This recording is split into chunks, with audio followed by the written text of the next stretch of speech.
That's a genius. Assalamu alaikum guys, and welcome to another episode of Smile to Jannah.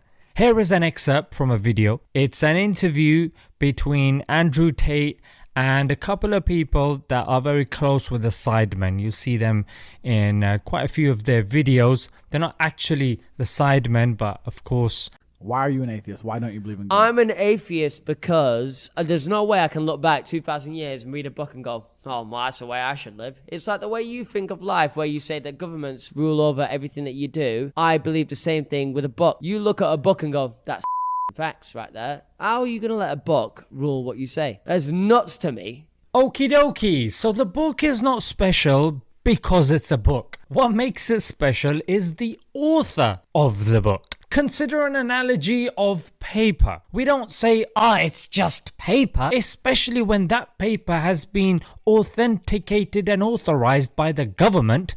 We then call it either currency, we call it the Human Rights Declaration, or even the Treaty on the Non-Proliferation of Nuclear Weapons. No one says that's only paper because it's preventing a nuclear world war. It's supposed to be preventing human rights violations. It's keeping the economy alive. But it's all paper, mate. And you can't obviously compare that paper with a paper that some 2-year-old is dribbling and scribbling on. And an average person who doesn't follow holy books should be able to say, you know what, let's put them together and let's compare them. For example, when you go to the shop to buy shampoo. There's so many different shampoos, mate. I'm not going to use any shampoo. What are you going to do? You are going to read it. Oh yes, you are going to compare it. You are going to look at what is practical and useful to you. As a human being, I invite you to do the same when it comes to the holy books, and I will tell you and make your job a bit easier that the Quran is head and shoulders, I brought the shampoo thing back, above the rest. I mean, firstly, when you look at the ancient religions, the first criteria you should have is preservation. Like, is it preserved? The Christian Bible, the New Testament, doesn't claim that. The Old Testament, the Jewish Bible, doesn't claim that. The Vedas of the Hindus don't claim that, mate. But the Quran does. And how is the Quran preserved? Number one, with the live language of Arabic. It's off the top 5 most spoken languages in the world. Hebrew, language of the Old Testament, is not. Greek, the language of the New Testament.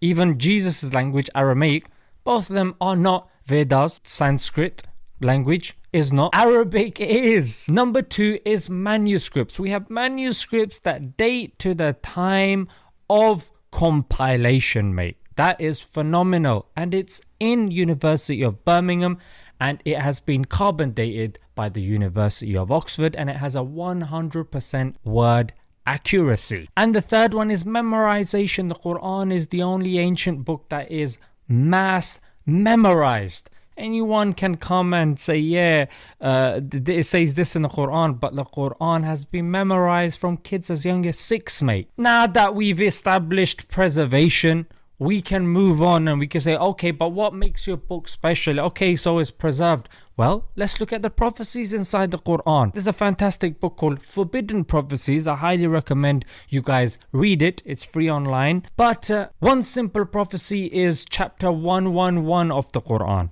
where we are told that Abu Lahab would not accept Islam. Now, Abu Lahab was a staunch enemy of Islam, and there were many that were. So when the Quran said that he would not accept Islam, all he had to do was say, I'm a Muslim.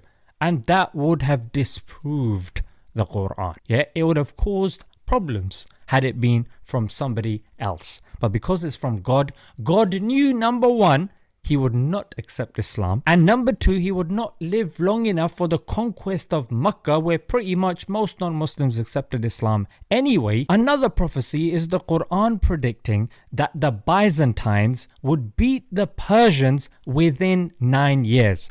And we have primary source evidence from non-Muslims, Chronicles of Theophanes being one of them, stating that yes, the Byzantines did take over the Persians within 9 years. Secondly, the Quran says there is no contradiction. Had it been from anyone other than God, therein you would have found lots of contradictions. Number 3 is the linguistic miracle of the Quran. The Arabs at the time of the Prophet, peace be upon him, were best placed according to historians. I would definitely suggest you to read this book as well. So they were best placed in terms of their literary and poetic ability to challenge the Quran had it been from anyone other than Allah. And you have a professor of Quranic studies called Angelica Neuwirth who argued that nobody has successfully challenged the Quran. Yeah, so even non-Muslims acknowledge that, look, the Arabs at that time were best placed to do so. If they had done so, they would have shouted it from the rooftops, but they were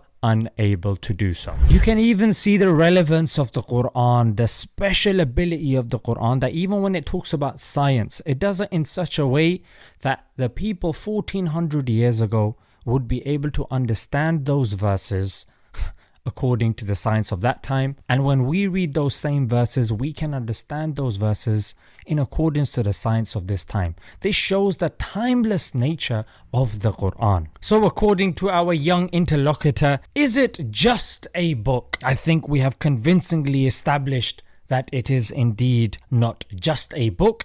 It is a book revealed by the creator of the heavens and the earth, Allah, your God and my God, who is worthy of worship. Let's leave it there, guys. Until next time. Assalamu alaikum.